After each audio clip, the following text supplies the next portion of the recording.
The airline industry now, and Cathay Pacific won the title of the world's best airline at the Skytrax Awards for the 4th time last month.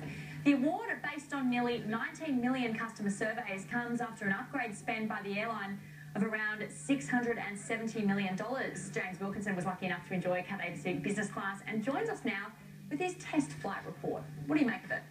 I think it's really good. I started flying the new business when they started putting it on all the planes, and I was actually doing a lot of flights in the old business and the new business, and the new business is just something else. It's they're like sort of mini suites. They've gone from herringbone configuration to having seats that sort of face towards the windows or sort of away from the aisles. So your sort of sense of privacy in your space has been increased dramatically already, because you're not looking out and towards the rest of the aircraft. You actually sort of got your own little area. They've got a great side table area next to it. So if you're on your laptop when your meal turns up, you can just literally grab your laptop and put it right next to you.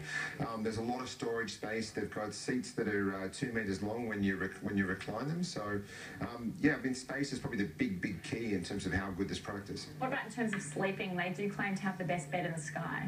They do claim to have the best bed in the sky. I find it a very comfortable bed to sleep on. It's like I said, it's 2 meters in length. It's a very comfortable sort of seat cushion on top of it. They give you some pillows and blankets, and again, I think one reason why I think that it is probably such a great bed is the amount of room that's around you now.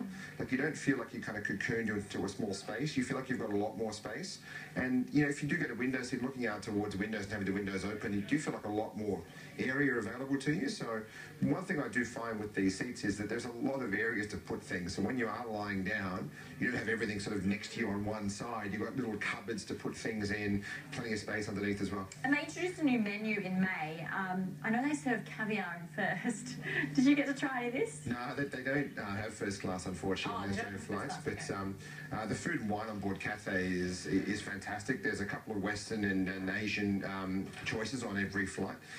They've got Billy Cart salmon champagne, which is probably my favourite champagne, so don't worry about the Krug and the caviar. And a couple of Aussie Reds and a couple of French Whites is generally the way to go. But if you want that real little bit of first class on Cathay, make sure you pop to the Wing, which is their Hong Kong lounge, and the Haven, which is a restaurant run by Peninsula. And recently they also put 5 cabanas in, which have baths and day beds in them. So have the first experience before you go on board. You may as well be in first class. All right, James Wilkinson, great to get your company today. We do have to take a quick break, but coming up on Business Class, Georgia...